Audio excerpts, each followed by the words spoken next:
Okay. ఇప్పుడే మనతో పాటు ఇదే అంశం మీద చర్చించడానికి నట్టికుమార్ గారు జాయిన్ అయ్యారు, నిర్మాత గారు. నట్టికుమార్ గారు నమస్తే అండి. నమస్తే నమస్తే అండి. నట్టికుమార్ గారు, అయితే 2016లోనే ఒక సర్క్యులర్ తీసుకొచ్చారండి. ఏదైతే ఫ్లెక్సీలు కానివ్వండి, ఆ వాల్ పెయింటింగ్స్ కానివ్వండి, వాల్ పోస్టర్స్ కానివ్వండి అంటించకూడదు. ప్రధానంగా హైదరాబాదు సుందరీకరణలో భాగంగా ఇలాంటి రూల్స్ తీసుకొచ్చినట్టు చెప్తా ఉన్నారు కమిషనర్ గారు. అయితే ఈసారి మాత్రం గట్టిగా కఠినంగా పరిష్కారం చేయాల్సిందే అంటూ ఒక సర్క్యులర్ జారీ చేశారు. దీని మీద ఏమంటారండి నట్టికుమార్ గారు, మీ అభిప్రాయం ఏంటి? గవర్నమెంట్ ప్లేసెస్ లో వేయకూడదు అనేది తీసుకొచ్చేది వాస్తవేనండి. గవర్నమెంట్ ప్లేసెస్ లో వేయకూడదు, మీరు గవర్నమెంట్ ప్లేస్ లో ఫ్లెక్సీలు కట్టకూడదు అన్నారు, మానేసాం. ఇక టోటల్ గా బోర్డులు ఓటింగ్స్ వేయకూడదు అన్నారు, క్యాన్సిల్ చేసేసారు. ఎక్కడ కూడా ఏ ఓటింగ్స్ కూడా లేకుండా చేయాలన్నారు, చేసేసారు. అయిపోయింది. ఏదో మన మెట్రో పిల్లర్స్ వేసుకోవచ్చు అన్నారు, ఏదో లాలిపాప్స్ వేసుకోవచ్చు అన్నారు, అది ఒకటి వేసుకుంటున్నారు. వాల్ పేస్టింగ్ అనేది కొన్ని వేల మంది బతుకుతున్నారండి, కొన్ని వేల మంది జీవితం. రెండోది, సుందరీకరణకి 100% సపోర్ట్ సినిమా ఇండస్ట్రీ ఎప్పుడు ఉంటుంది, కానీ వాళ్ళ జీవితాలు కూడా మనం చూడాలి. ఇప్పుడు వాళ్ళు ఎంతమంది రోడ్డు మీద పడిపోతారంటే దాదాపు కొన్ని వేల మంది రోడ్డు మీద పడిపోతారు వాళ్ళు, ఎందుకంటే దాని మీదే బతుకుతున్నారు. Every Friday, every Thursday up to సండేకి వాళ్ళకి ఆదాయం వచ్చేది అది.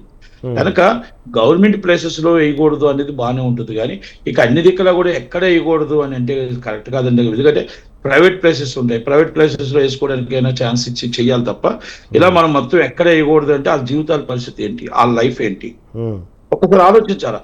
నేనేమంటానంటే నేను తీసుకున్న నిర్ణయాలు మంచివే, మీరు ఆ పేదవాడు బతుకు కోసం ఆలోచించండి, వాళ్ళ జీవితం ఆలోచించండి, వాళ్ళ కుటుంబం కోసం ఆలోచించండి, వాళ్ళ లైఫ్ కోసం ఆలోచించండి. వాళ్ళ లైఫ్ కొన్ని వేల మంది దీని మీద బతుకుతున్నారు. నాట్ ఓన్లీ ఒకరిద్దరు కాదండి, కొన్ని వేల కుటుంబాలు బతుకుతున్నాయి ఇక్కడ. అందరినీ వాళ్ళని మొత్తం రాత్రి మీరు బంద్ చేయండి అంటే ఎలా ఉంటుందో చెప్పండి. ఇప్పుడు మీకు ప్రింటింగ్ చేసే దాంట్లో కొన్ని 100 మంది బతుకుతున్నారు. మీ ప్రింటింగ్ నుంచి పేస్టింగ్ వచ్చేవాడు, పేస్టింగ్ వేసేవాడు, ఉదయం నుంచి వాళ్ళకి అదే డ్యూటీ, ఇంకోటి ఏం లేదు. ఇంకోటి ఏంటంటే, ఇప్పుడు మనకి ఎప్పుడైతే మిడిల్ క్లాస్ ఉందో, మిడిల్ క్లాస్ లో ఆన్లైన్ లో అన్ని చూసుకుంటారు.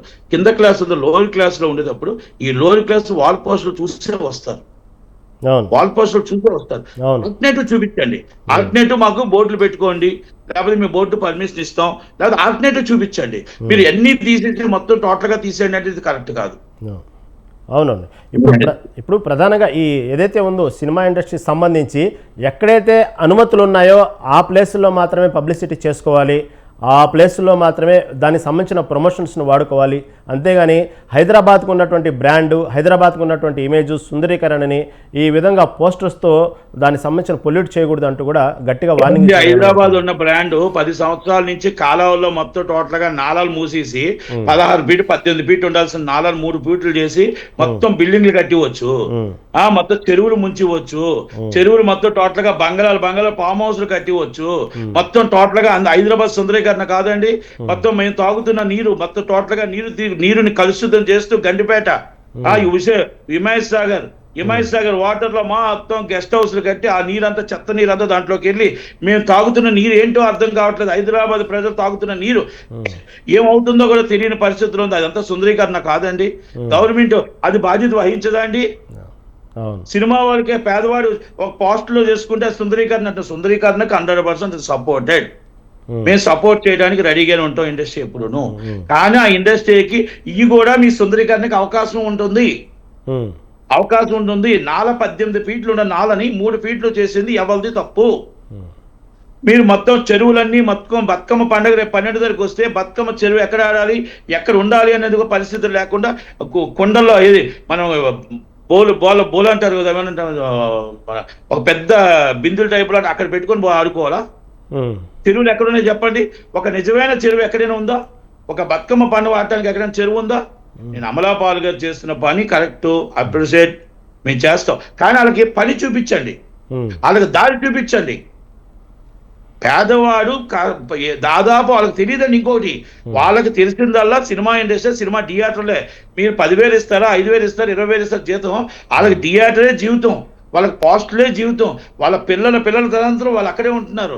అందుకే దాదాపు ఇంచుమించు ఒక 500,000 కుటుంబాలు ఉంటాయి. వాళ్ళందరికీ ఏదో దారి చూపించండి. ఇప్పుడు ఆర్పి రోడ్ ని తీసేసామండి, సినిమా డిస్ట్రిబ్యూషన్ వెళ్ళిపోయిందండి, రీల్స్ వెళ్ళిపోయాయండి, అన్ని వెళ్ళిపోతే ఈ పోస్టులు కూడా వెళ్ళిపోతే వాళ్ళ జీవితాలు ఏమవుతాయండి ఒక్కసారి ఆలోచించండి. నేనేమి దీన్ని మామూలుగా ఏమంటారంటే నేను దీంట్లో కాంట్రవర్సీ చేయట్లే. ఓకే ఓకే మీరు చెప్తుంది అర్థమవుతుందండి.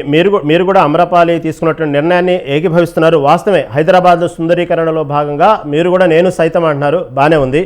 కాకపోతే ఏదైతే ఈ పోస్టర్స్ వల్ల సుందరీకరణ దెబ్బతింటుంది కాబట్టి, ఇప్పుడు ప్రస్తుతం మొత్తం సోషల్ మీడియా నడుస్తుంది కాబట్టి, ఇప్పుడంతా డిజిటల్ మీడియా నడుస్తుంది కాబట్టి, దీంట్లో ప్రమోషన్స్ చేసుకుంటే ఏదైనా ఉంటే అంటూ ఏదైతే మీరేదైతే ఉన్నారు సినీ ఇండస్ట్రీకి సంబంధించిన వాళ్ళు కానివ్వండి, దానికి సంబంధించిన వాళ్ళకి అది కాదండి, పోస్టులు అంటించేవాడు ఆ సోషల్ మీడియా నడపగలడా? పోస్టులు కొట్టేవాడు ఆ సోషల్ మీడియా నడపగలడా? వాళ్ళ కుటుంబం ఎలా బతుకుతుంది? ఓకే.